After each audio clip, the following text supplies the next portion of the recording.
Okay, Adam, it's all yours. Sorry, I'm here, but was quiet for a minute. Thank you all for joining us. I appreciate you being here.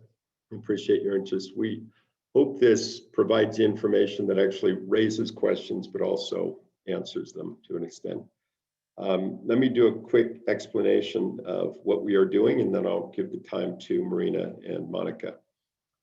The IDC, under current statute, has authority to provide indigent appellate representation in cases that are adult criminal cases, as well as juvenile court for juvenile delinquency and child welfare. We started last year with representation in the adult criminal cases, and we're now moving forward into the delinquency side of things. I'm really excited about this because it gives us an opportunity to create partnerships with trial counsel for one thing, and to build our caseload of appeals. But it also gives us a chance to start to coordinate and collaborate between experienced appellate counsel and those folks who are working on trials, so we can plan ahead for the cases where it will be helpful. IDC has contracted with the Utah Juvenile Defenders Association, which is primarily focused on Marina and Monica. Pam Vickery will be involved also. But we have done this after doing an RFP, and we're glad to have them on board. We will go through an explanation of what our process will be and how we're going to handle coordination and the appellate process, and what we will be communicating to the courts as we go forward. So I will turn the time over to them. I appreciate you all being here, and I will just say we see this whole process as being a partnership, as I've said probably twice, with trial counsel. And so as you go through this, as you think about it, please do raise questions you have. And if not now, we will have an opportunity and a process for doing that at some point in the future. So I'll let you go forward, and thank you again for being here. And this is a meeting, so everybody's able to unmute yourselves and freely discuss and participate. So please feel free to do so. Just unmute yourself when you are ready. I'm going to share my screen here. Marina, make sure I've done this correctly.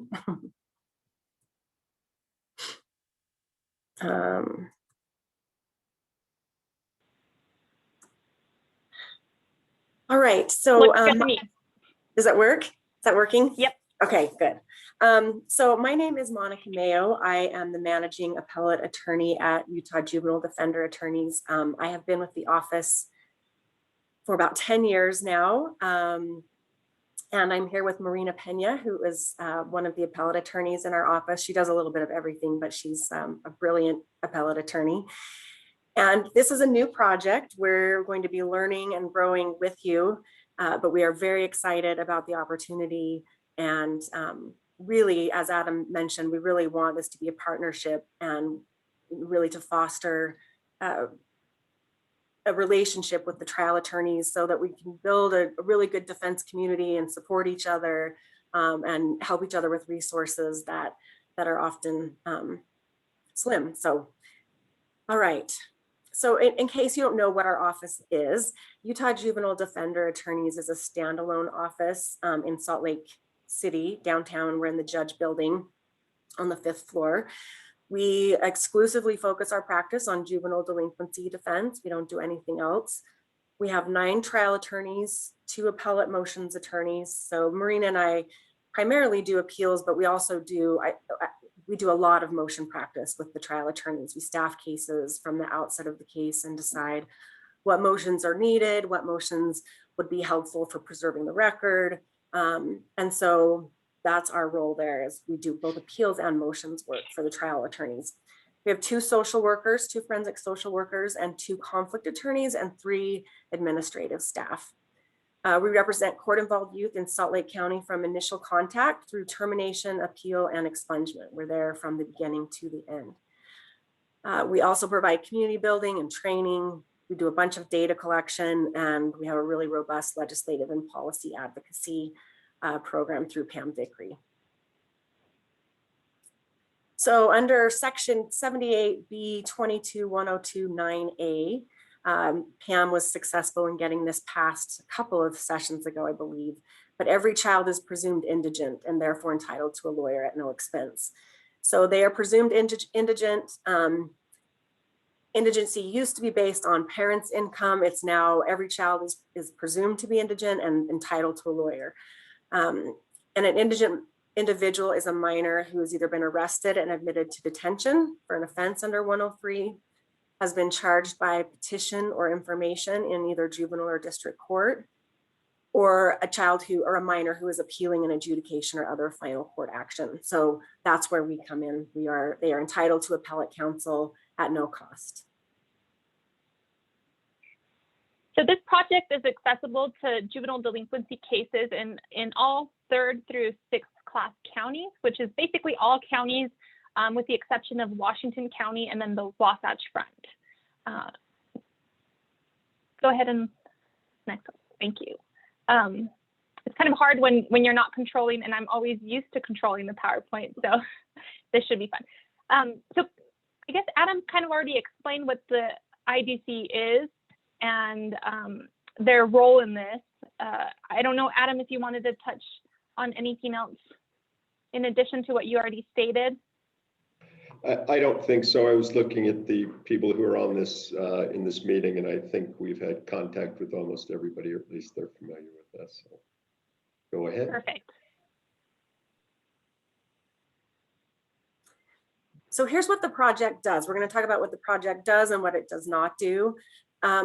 So through the grant, we are allowed to develop and present free and relevant CLE trainings to juvenile defense attorneys. Our plan is to do that once per quarter, with the idea of helping identifying relevant issues in juvenile court, things that we see come up over and over and over again, or even sometimes novel issues.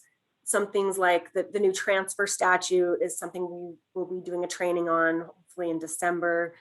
So new statutes, but things that we see coming up over and over again in juvenile court. So we can help identify them as a defense community and hopefully preserve these issues. So when we do get a case, it's preserved and it can be readily appealed. We will be posting weekly on the Juvenile Defense Listserv, helpful information, practice tips, things that we've noticed coming up with particular courts, any new case law. We are part of a really robust national program. And so we get weekly updates of case law in other jurisdictions that are important. And so we can hopefully use the listserv every week to just keep people up to speed on new things that are going on in juvenile law and things to be aware of. We can be a resource now for trial level counsel for consultation and collaboration on specific cases. And it allows us to provide appellate representation to juveniles in the 3rd through 6th class counties. All right, what it does not do, we will not be trial counsel at the trial level. We're not here to take on your cases and take over and tell you what to do. We are really just here as a resource and to be helpful and hopefully just move juvenile practice forward. We won't appear at the trial level, but we are here as a resource and we want to be really helpful. So if there's something that you need in terms of a motion or some research that you need done, or if you have questions about how a certain procedure plays out, if we don't have the direct knowledge, if Marina and I don't have the direct knowledge, absolutely someone in our office will. And so we can hopefully be really helpful to you, answering questions and helping you with your cases at the trial level. We just want to help build a cohesive and collaborative juvenile defense community throughout the state. A lot of times we're so disjointed that we want to get to know all of you and really be a resource for you. So as Monica mentioned, with this project, we're able to conduct quarterly trainings. Though they will be CLE trainings, so in addition to the information being provided, there's also that incentive. These trainings will be in person. However, we will always have a virtual option for everyone to attend. Our next trainings will be in September and December of this year. You'll receive a little bit more information about dates and registration as we get closer. So the September training will focus on basically like Appeal 101. including the importance of appeals as part of our juvenile defense practice, preservation and how to ensure that issues are appropriately preserved. And then we'll also explain in more detail the transition from trial level to the appellate phase, and just the transition from all of you to both, or to UJDA as a whole, but really Monica and I. So that was September's training. Future trainings, including December, will include any of these topics. Monica and I are particularly interested in challenging mens rea as specific to sexual intent in sex offense cases. So that's one kind of our pet project that we want to appeal bad case law that the Court of Appeals has hinted should be appealed and overturned.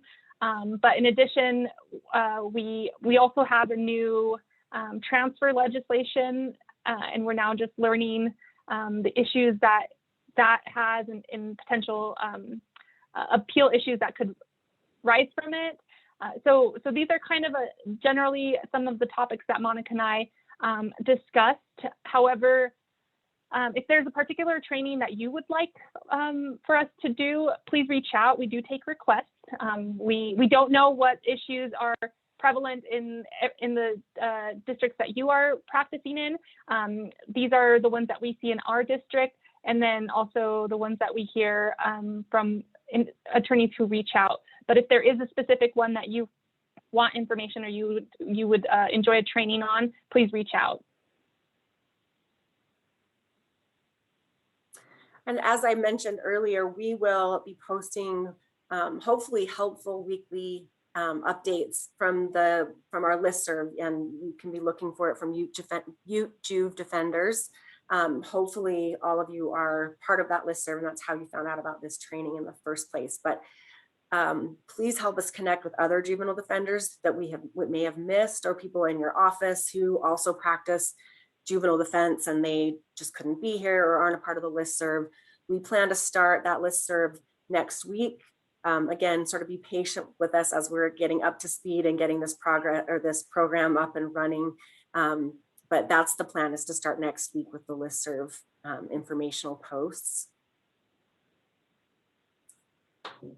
So in terms of collaboration and consultation, we do a lot of this anyway in the community. We have people call us and say, what do you think about this? How is this handled in 3rd District? So we do a lot of this already, but what we'd like to be doing is staffing novel or complicated issues. You know, your more routine, run-of-the-mill motions to suppress. If you need sample motions, we have those on more simple, straightforward issues, but we're particularly interested in helping staff novel or complicated issues, helping with strategizing or brainstorming. So within our office, we have sort of an informal way that this works. Trial counsel reaches out to us with a brief synopsis of the facts and procedural history and where they're going, what the judge has said. And then Marina and I take the case file, we read the police reports, we look at the law, we do some research. Marina and I get together and sort of staff, and then we meet with the trial attorney and talk about next steps and sort of help them outline their cases and come up with a good, robust motion practice for that particular case. Our philosophy in our office is sort of informally a motion per case. Every case should have a motion filed. I know a lot of other jurisdictions do it differently, but we find that that is motivating sometimes to prosecutors. And, you know, we're not in the business of filing frivolous motions, but really, if you look, there's a motion that can be filed in every case. What sort of hearings might be needed? What sort of experts might be needed? Do you need help with editing your motions or help with research? Do you need help with drafting motions that are issues of first impression or that may go up on appeal? Those are the issues, those are the motions that we're really interested in helping with drafting and collaboration.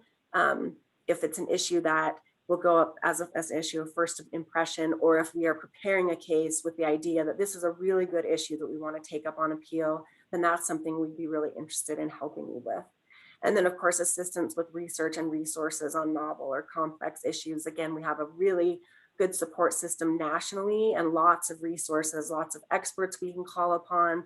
And so we'd like to be, excuse me, helpful with that as well, with research on novel issues. Monica, let me interject something right now that would have been good to mention earlier, but I'll say it now. Part of the reason that we are, or the main reason that we are creating this program is that the Indigent Defense Commission actually has statutory responsibility to handle these cases. And as a result, we've gone about developing this program, even though we know that there are people on the court's roster, some of whom are on the call, who are identified as qualified to handle delinquency cases. So this is not going to be a collaboration that is brand new to all of you or always necessary, but our responsibility is to make sure this representation is provided.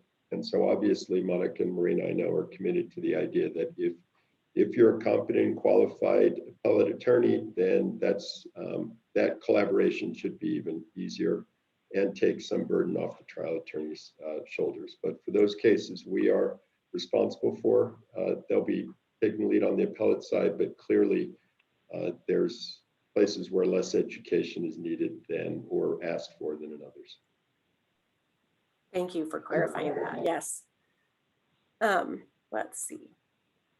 Okay, so how to request our help. We're still, again, working out kinks with the new program here. Oh, Marina, I'm sorry. Go ahead. This is. No, that's okay. We know this is the same them. material, so whether it be me or you. So first or foremost, your case needs to qualify for the project. So because all children are considered and presumed indigent, this is an easy box to check off. The case also has to be from a qualifying county, as we've already discussed.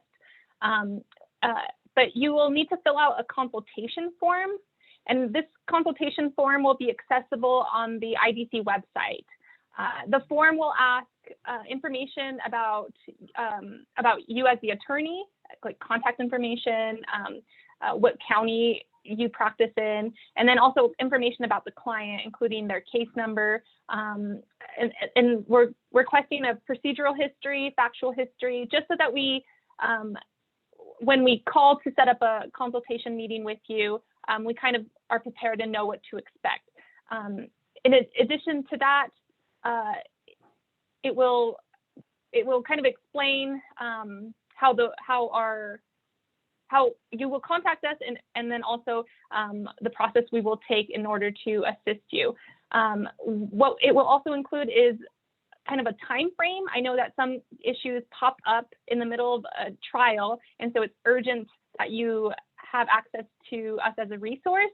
And so we ask that you still fill out the consultation form, and there is a checkbox that you would check saying, I need immediate assistance. Granted, if it is in the middle of the trial, I will preface that you can just send us a text message and say, I don't know what the rule is, tell me what the rule is, or and we will try to answer as quickly as possible. However, we do, because we also have our caseload at UJDA, we do need some time to be able to respond. So we will try to respond within 2 to 3 business days from receiving your consultation form. And then you will only need to fill out 1 consultation form per case. So if we help you with a motion and then later you want to consult with us about the trial strategy, now that the motion has been fully litigated, you will just email us, and then we will provide additional help and assistance on that particular case. Did I cover it all, Monica? I think so, yeah. Perfect.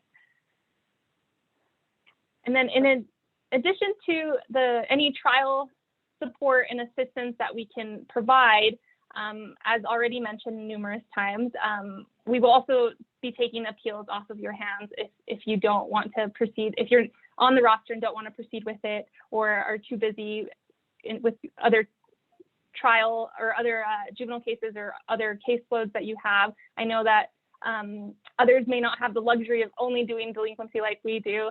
You get to kind of have fun and explore in different areas.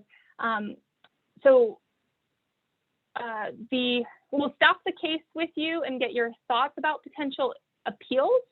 And sometimes the issues will be very straightforward, like this client statements should have been suppressed, the court should have granted the motion to suppress. Other times there may be very nuanced issues. For example, the case or our pet project that Monica and I have, which is the sexual intent, where there's direct case law that says a touch alone is enough to infer intent, but other case law that's developed and other like research and arguments is no, that shouldn't be enough for children. So there's these like complex, nuanced issues that may need a little bit of teasing out to try and figure out what the appeal actually is. But we do, so you might not even know when you come to us that you have an issue. You might just have a gut feeling like, this doesn't seem right. I'm not sure why it doesn't seem right. I think that it's an appropriate one to appeal, but I don't know why. And that's where we can kind of help, and we can talk through what your gut feeling is and what issues you feel, what issues you see, and then what mistakes you feel the judge made, or even sometimes the prosecutor made, or witnesses made. And then we do want to emphasize that we are not going to actively be looking for ineffective assistance of counsel. First, they're just really hard to win. And then second, we want to build juvenile case law on substantive issues. However, there may be times where we may have to raise the ineffective assistance of counsel, not because we think you did a bad job or you dropped the ball, but because it's the best thing to do for the client. Monica and I always chat about how easy it is to just sit at our desks, look through the whole file, pick out arguments and strategies that could have happened at the trial level. But what's not easy is coming up with those arguments and those strategies on the spot in trial or shortly before trial. We even miss certain issues with our own trial attorneys, and we're helping from the very beginning. So we don't expect you to be able to see and find all of the issues and arguments that you could make. So please know that we are not actively going out to search for ineffective assistance of counsel. We're actively out searching for issues that have a ton of merit that we want to appeal, and we want to overturn case law, and we want to create new case law in Utah specifically, there's a lot of case law that applies to adults, but we have very limited case law that applies to juveniles. And so what that causes is courts applying adult case law to juveniles, and that's not what we want, and that's what we want to fix. So please know that if we do end up doing an ineffective assistance of counsel on your case, it's not, I guess the best way to say it is we're not calling you out or trying to throw you under the bus by any means. It's the best thing for the client, and so we have to, as appellate counsel, it is our duty to move forward with it. However, know that we don't have any expectations of you if we do have to do an ineffective assistance of counsel. Some attorneys feel comfortable drafting an affidavit for a 23B motion, others do not. The only thing we will ask from you is that you give us the full file so that we can conduct our own thorough investigation. And again, ineffective assistance of counsel are not claims that we're actively going out to search for. Monica has been doing this for 10 years, like she mentioned. I've been doing this only 3 years, but and we've only ever raised it one time. So I did want to put that out there with the explanation that that's not what we want to do. So in addition to staffing the case with you for potential issues, the trial attorney will file a notice of appeal when appropriate, and at the next training, we'll discuss when you're supposed to file notice of appeal. We'll enter our limited appearance of counsel, which Adam will kind of discuss in the next slide, and then we'll take over the client contact as it relates solely to the appeal. So you'll still be trial counsel for review hearings or any other hearings that come up after we filed our limited appearance of counsel. We will review the record, order transcripts, draft the docketing statements, and any motions needed, including motions to stay any dispositional orders if that's required. We will also draft and submit briefs and obviously do oral argument if we get to that point. So because it's important to kind of, in order to get a head start on making sure that the issues are appropriately preserved and that we're not having to argue exceptions to the preservation, we would like you to contact us as soon as you think that there is an issue or as soon as you think that there's a possibility of an appeal. So whether that be your motion got denied and you think the judge got it wrong, but you're still months out from trial, contact us at that point. Maybe there's something else we can do, or maybe there's something we can argue at trial. So feel free to reach out to us at any point that you feel like an appeal is going to be end result. And then Adam, do you want to touch on the appointment process?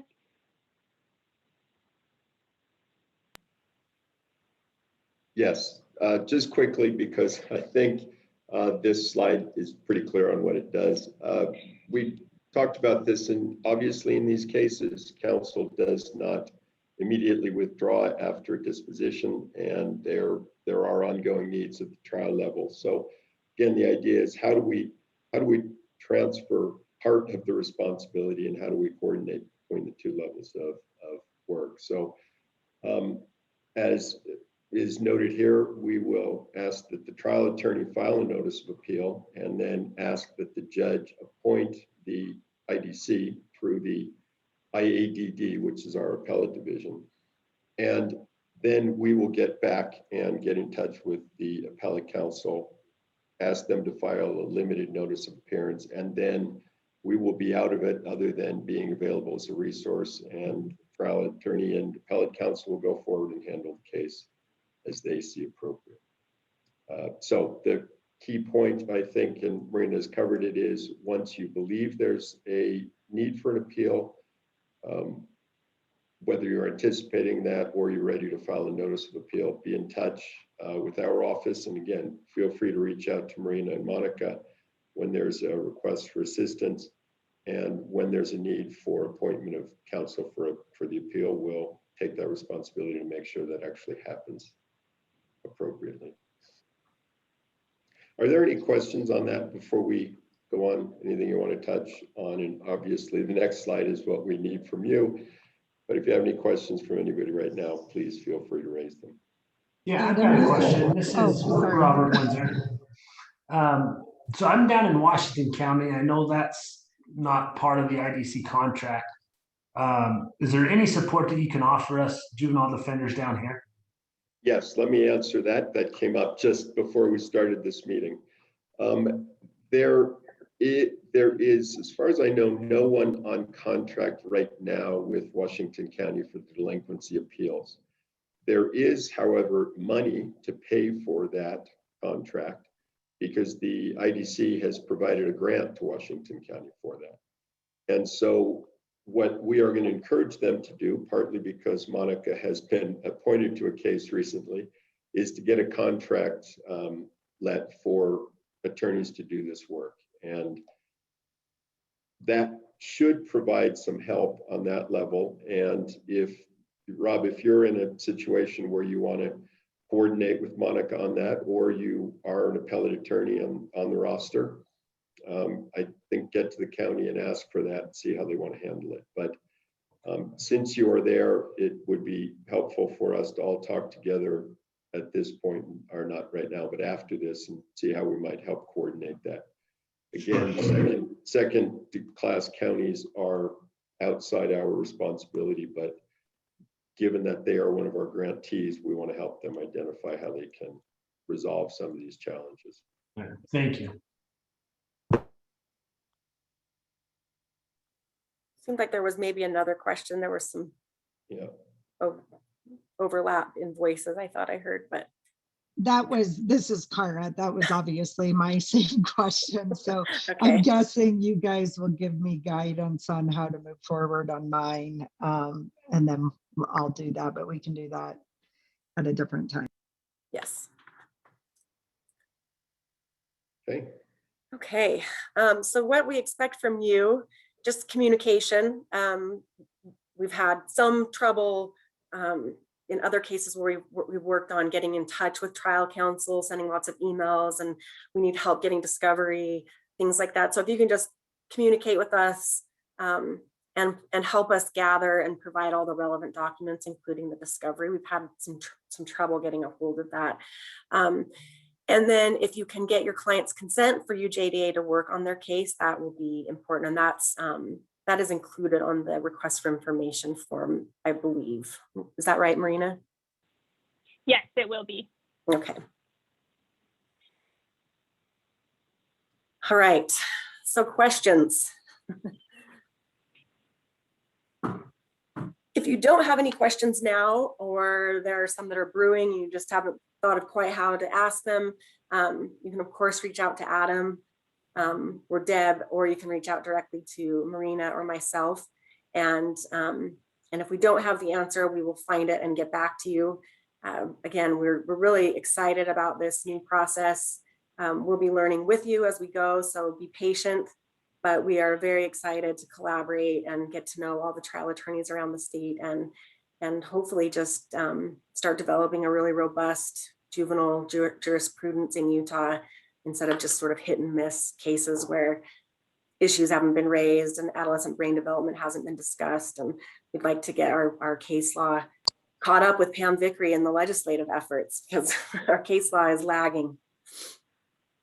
Hey, Monica, this is Cara again. Sorry Yeah. to ask this question, but are you guys going to do a training for the judges as well? I know I'm very new at this, but I was obviously in front of a judge who very much likes to be a rule follower, and he was clearly not aware of any of this effort. Adam? Yes, I was thinking about that in a context of another set of operations we have, and we will do that. We're going to work with clerks of court and the Court of Appeals clerk to get the message out. We'll find ways to get that message to judges too, but we're going to work on the administrative side of it. And Cara, that's exactly the point. How do we know, how do we make sure that judges are aware that this is a process that can go on? First part, I think, is for the attorneys who are out there to know that they can ask for that and that there's attention being paid to it, but we will do an education process for sure. And I think it would be helpful if we posted on UACDL too for criminal defense lawyers. There's some of us who do some juvenile defense. I don't know how I got the invite for this, but there's obviously not very many of us on here, so maybe we can post it on there as well. Yeah. I think that's a good idea, actually. Yeah. Let me add to that. Part of the education process, and certainly on the adult side, is being taken on by Deborah Nelson, who's the director for the Indigent Appellate Division. And so she has programs and projects she's working on. We will coordinate with her on this to make sure that we're sharing resources instead of just creating new ones. So if you want to reach out, Monica mentioned her name. If you want to reach out to her and get more information, her address, email address is just deborah.nelson@utah.gov. The contact information for Monica and Marina is there. And our office is available also to help in any way we can or make sure connections are made. But we all work together on this. I think we can do it. Monica made the point. We want to look for ways to increase appeals in delinquency cases and build more case law. So feel free to reach out and send as many as you want to the two of them. I'm perfectly happy with that. If there's no questions, I think that's all we need to present today. Any discussion or anything before we go? Glad to hear it from people. I just wanted to let you know that we'll be sending sort of an informational email, an introductory welcome email, hopefully later today, or if not tomorrow. It'll be sort of it'll just sort of repeat what we've talked about today, but then you'll have an email with some information in it, our contact information, and then a notice to be on the lookout for our September training. We haven't set a date yet, but once we do that, we will let you know and let you know how to get signed up for that, but be looking for an email from us in the next day or two. Questions? Okay, then thank you all for your time. Appreciate it. We'll hope to hear from all of you at some point in future, and please do spread the word with to your colleagues about what we're doing, and we will do that too. Thank you, everyone. Thank you. Thank you.